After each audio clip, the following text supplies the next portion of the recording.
Welcome to The Cutting Floor, a weekly podcast of West Cannon Baptist Church. Hi, I'm Emily, and with me is Pastor Zach. This week, your sermon covered John 7, verses 1 through 24. Chapter 7 opens by saying that Jesus was staying in Galilee to avoid the religious leaders who were trying to kill him. Does this indicate that Jesus was afraid of the religious leaders? It's not as though Jesus is hiding away in Galilee so that the religious leaders won't find him and kill him. It's not as though he's so concerned about preserving his own life that he's going to stay away from the religious leaders at all costs. What is very clear throughout this whole gospel is that Jesus has a consciousness through the entirety of his ministry that his ministry on earth will ultimately culminate in some fashion at the cross and of his laying down his life for those whom he has come to save. He has been very clear, even already in this gospel, that he's giving his body and blood for the sins of the world. And so Christ is under no illusion that this is not going to cost him anything less than the giving of his own life.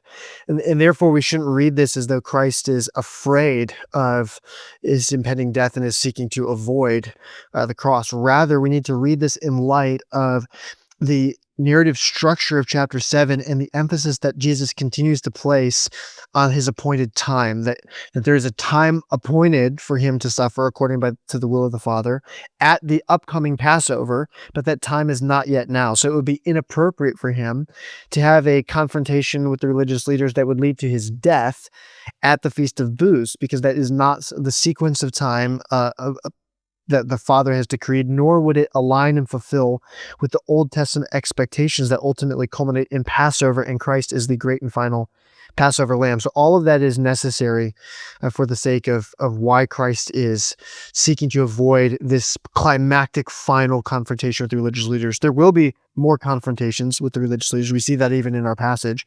But that ultimate conflict, Christ is preserving until the time that's been appointed by the Father. But Christ isn't afraid to die. He's not avoiding dying when it's the right time.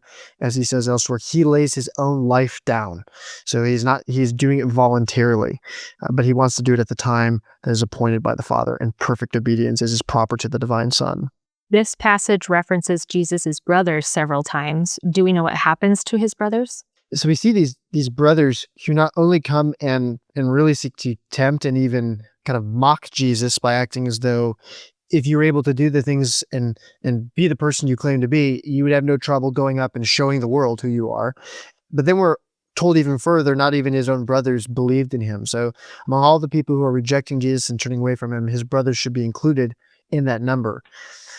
But as I alluded to on Sunday, there is courage and encouragement for those who find that their own families reject them because they follow Jesus. Courage from the standpoint of we should take courage from the example of Christ, who knows what it is like to have his own family divided over who he is. And that should encourage those of us who have family members who not only are not followers of Jesus, but are even opposed to the teachings of Jesus, who even perhaps hate us or reject us because we follow Christ, that this is not an experience that Christ is unfamiliar with, that he knows that very pain that we have when our family turns on us because we follow Christ. So that should give us courage. It should also encourage us, however, because we often wonder if there will ever be any change for these family members who we care about, but who want nothing to do with us, reject us, despise us because of Christ. And this narrative reminds us that we don't always know the rest of the story, that God often has plans for these people that we care about who today are rejecting Jesus that we cannot yet see. So these brothers who don't believe in Jesus, as Mark tells us, regard their brother to be a lunatic. They think he's insane. They think he's embarrassing the family out in public. Well, later we find that these brothers of Jesus not only become followers of Christ after his death and resurrection, but they become pivotal figures in the early church. So James, one of the brothers of Jesus, becomes in fact the head, the leader of the New Testament church. He also receives an appearance by the risen Christ so that James himself becomes an apostle of the New Testament church. That's recorded in 1 Corinthians 15, that the Lord appeared to James, his brother, after the resurrection. The other brother, Jude, is the author of the New Testament book of Jude. And so these brothers of Jesus, who when we see them in the lifetime ministry of Jesus, are rejecting him, thinking he's a lunatic, are opposing him, even mocking him, God in his grace after their brother's death and resurrection, reveals to them the truth of their brother so that they see in him not merely a man who died, not only their brother who was murdered by the Romans, but rather they see in him their Savior, their Lord, their God, and they become bold ambassadors of the gospel that they once had rejected. That gives us hope that we don't always know the end of the story of those that we care about and love who are today rejecting Jesus. In verse 8, Jesus tells his brothers, I am not going up to this feast. The reference to this feast seems significant. Is Jesus implying he's going to another feast? Yeah, so the question is, in the context of this discourse, why that specifier there? Why does Jesus say, I'm not going up to this feast? I think if you're listening to Jesus, if you're one of the brothers, your thought is, what other feasts are we talking about here? Every male in Israel is required to go up to this feast. There is no competitive other feast that's going on at the same time as this one. So that Feast of Booths is the only feast in town, so to speak. And in town, in that case, means Jerusalem. But it reveals that while they are understanding Jesus at one level, Jesus has a broader picture in mind. They're trying to get Jesus to go up in a very public display of who he claims to be at this feast where everybody is going to be. Jesus is rejecting going up in that manner to Jerusalem for the feast. He will one day go up in a very public manner in display of his true identity. We know this when he enters Jerusalem on Palm Sunday and people are there shouting, Hosanna, blessed is he who comes in the name of the Lord. A very public way to enter the city for another feast. That will be the Feast of Passover. That's a feast that is coming up on the horizon of the feast calendar. And so what Jesus is saying is, I will not go up in the manner that you are asking me to for this feast.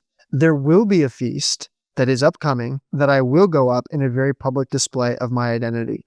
Moreover, I think it suggests, as I alluded to in the sermon, that Jesus is going up to Jerusalem shortly after his brothers, but not actually to celebrate the feast. This is a reminder, the Feast of Booths remembered Israel's deliverance while they tabernacled in the wilderness, and it anticipated the Messiah's future coming and greater deliverance. Well, Jesus doesn't have to remember and thank God for delivering his forefathers from the land of Egypt. He is the God who delivered the forefathers from the land of Egypt. Nor does he have to anticipate a day in which Messiah will come. He is the Messiah who has come. Nor does he have to remember a time when God tabernacled in the midst of the people. He is God tabernacling in the flesh in the midst of the people. So he goes up to Jerusalem at the time the feast is being celebrated, but not in himself to celebrate the feast, which is why he's able to tell his brothers, I'm not going up with you to this feast. And then in a few verses later, he goes up to Jerusalem while the feast is being celebrated. And there is no lie or contradiction with what Jesus has actually said if we truly understand his meaning. He's not going up in the manner that his brothers want to this feast. He will go up in that manner to Jerusalem for a future feast, nor is he going up to Jerusalem to celebrate the Feast of Booths. He's going up to Jerusalem during the Feast of Booths. Those distinctions help us to understand what Jesus is saying in this text. If you have any questions from the sermon or the sermon passage that you would like to have answered on the podcast, please email them by 8 a.m. on Tuesday morning to questions@westcannon.org. We'll see you next week.